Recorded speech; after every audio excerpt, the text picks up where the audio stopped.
Good evening and welcome. I am Amarachi Ubani. Tonight, Supreme Court fixes October 30 for hearing of fresh appeal filed by Atiku Abubakar challenging the victory of President Muhammadu Buhari in the 2019 presidential election. Lagos State House of Assembly again summons former Governor Akinwunmi Ambode to give account of some financial dealings under his administration. Nigeria's Guild of Medical Directors and Rights Activists asked the federal government to immortalize late Dr. Stella Adewole, who died preventing Ebola virus from spreading in Nigeria. And US President Donald Trump confirms the death of ISIS leader Abu Bakr al-Baghdadi during a US military operation in northwest Syria.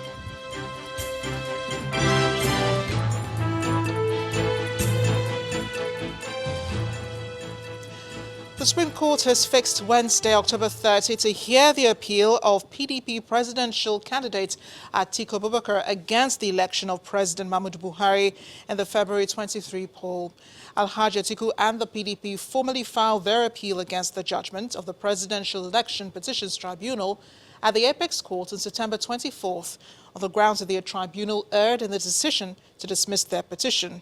They had filed the appeal on 16 grounds, insisting, among other things, that they had proven the allegation that President Buhari gave false information of fundamental nature to INEC in aid of his qualification. Meanwhile, the court has also fixed October 28th for fresh hearing of an appeal filed by the Hope Democratic Party to challenge the declaration of President Buhari as the winner of the presidential election. The Lagos State House of Assembly has again summoned the former governor of Lagos State, Akinwunmi Ambode, to appear before it on Wednesday, October 30, over alleged misappropriation of funds during his tenure. In an invitation published in some national newspapers, the Assembly wants the former governor to clear the air on several issues, which include alleged unauthorized discounting of promissory note, purchase of 820 buses by his administration, improper implementation of the appropriation law and non-adherence to the financial regulations of the state. The notice also requested the former governor to provide evidence that the transactions did not violate constitutional provisions. In August, the Economic and Financial Crimes Commission raided the Lagos home of the former governor in the course of its investigation into an alleged 9.9 billion naira found in bank accounts linked to him, but the former governor denied operating those accounts. Away from legal matters, Nigeria must restructure its governance structure, otherwise it will be headed for serious trouble. That's the view of elder statesman and former Chief of Defense Staff, General Elana Accardi. He told Channels Television's Ladi Accardi on our current affairs program, Newsnight, that all the signs of a looming crisis are already there and quick action is essential. By the time the Federation was virtually dismantled and put together, we had this federal government that had almost unlimited access to resources, especially money, which they were using.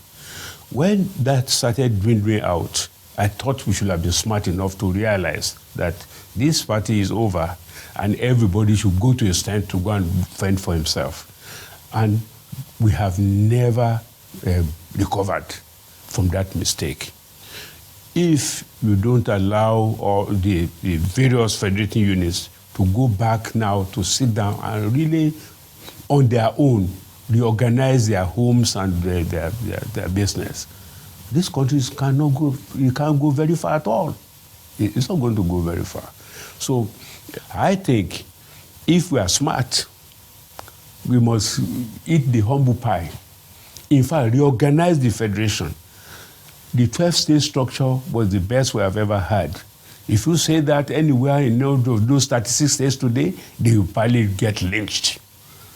But the point is, they cannot even pay their civil servants. They cannot run their services correctly. The education system has collapsed. And all this because we don't want to go back to realize that we have to reorganize ourselves. You can watch the full interview with General Akinwunmi on Newsnight. It airs tomorrow, Monday, October 28th, right here on Channels Television at 9 p.m. Nigeria's Guild of Medical Directors and Rights Activists are asking the federal government to immortalize the late Dr. Stella Adewole, who died from Ebola virus infection on August 19, 2014. They're making these demands, including conferring national honors on her and a commemorative Thanksgiving service to honor the life and legacy of Dr. Adewole at the First Baptist Church in Abuja. Our correspondent, Linda Kigbe, reports.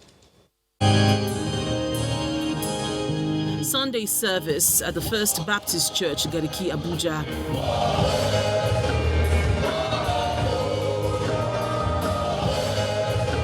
But this is not only a regular Sunday service in this church, it is also a commemorative Thanksgiving service to honor the life and legacy of Dr. Stella Adewole, who would have turned 63 years old on Sunday, October 27.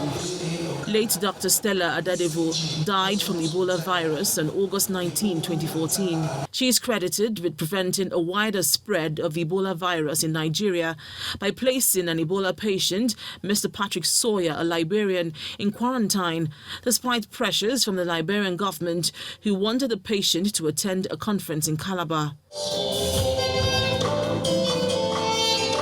Members of Nigeria's Guild of Medical Directors, rights activists, as well as friends and well-wishers, walked to the altar and light candles in honor of late Dr. Stella Adewole and all those who lost their lives while providing healthcare for those afflicted with Ebola virus. We want to thank you because she gave her life for the common good of Nigerians. Thank you, God, because by her action, lives were not destroyed in large numbers in our country. The president of the Guild of Medical Directors and a rights activist tell journalists why it is imperative for the federal government to immortalize the late Dr. Stella Adewole. I can imagine what would have happened if that diplomat had found his way into the, to the general populace, or if he had been admitted in a public hospital rather than a private hospital. As I'm talking to you right now, university students, I was at BUK, and I was asking students that, do you know that Dr. Adewole, who is that? This is just 5 years ago. 10 years from now, 20 years from now, nobody might remember her. And that is why we are fighting that she should be given in national honors in accordance with the National Honors Act of 1964. While her loved ones, members of the medical community, and indeed many Nigerians will be remembering the late Dr. Stella Adewole on a day which would have been her 63rd birthday. There is also a need for government at all levels to establish proactive mechanisms to tackle potential epidemics before they occur, as well as properly fund the Nigeria Center for Disease Control to be better prepared to prevent, detect, and respond to threats of infectious diseases. Linda Akibe, Channels Television News. The legal gaps in the protection of human rights of girl children continue to lead the exploitation of millions of girls and women. It's a situation that consequently accelerates mass poverty, underdevelopment, conflicts, and the growth of extremism, which cost the country billions of dollars.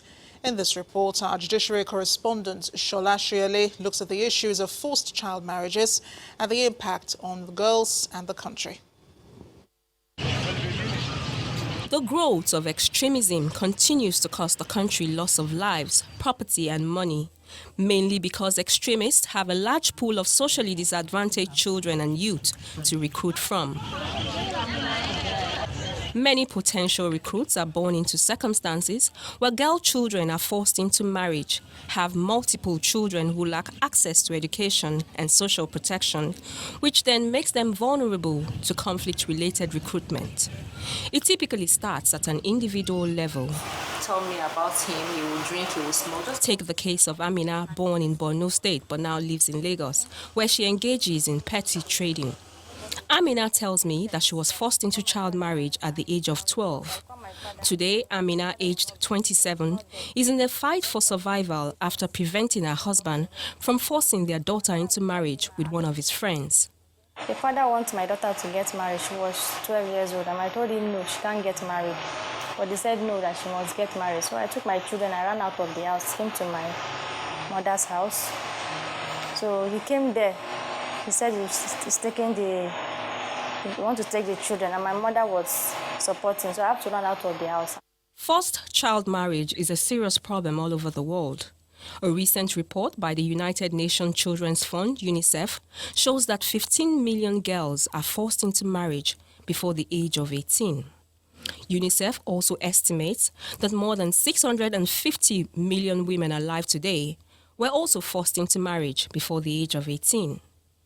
UNICEF statistics also shows that Nigeria has the third highest absolute number of child brides in the world and the 11th highest prevalence rate of forced child marriages globally. Today, when we say that roughly half the population is living in extreme poverty, a huge percentage of that half of the population are girls and women, and forced child marriage is a big cause of it.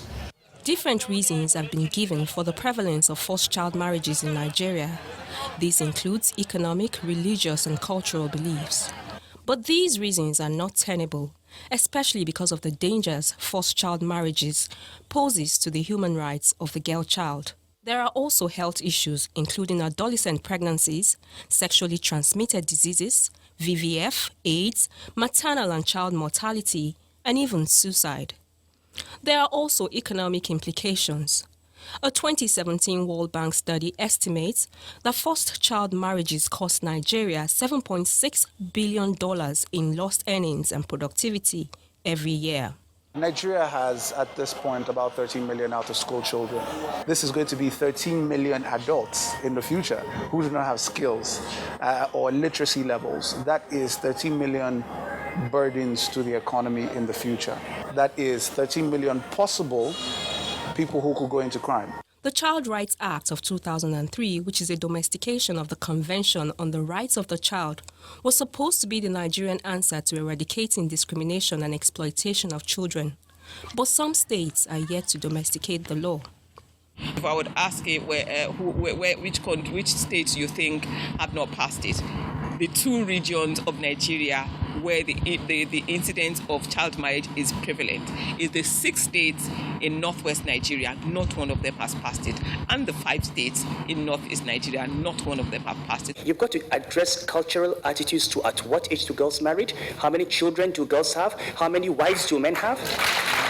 If I were to advise governors in the northwest and the northeast, which goal should they focus on? It's one, and it's a subset of one. Just educate the girl child. The evidence indicates that unless the federal and all state governments close the legal gaps and enforce protection of girl children, forced child marriage will continue to contribute to poverty, underdevelopment, extremism, and conflict, which will in turn result in long-term instability and continue to cost the country billions of dollars annually. Shola Shirley, Channels Television News. In part 2, after the break, President Muhammadu Buhari to leave for Saudi Arabia tomorrow to attend the 3rd edition of the Future Investment Initiative.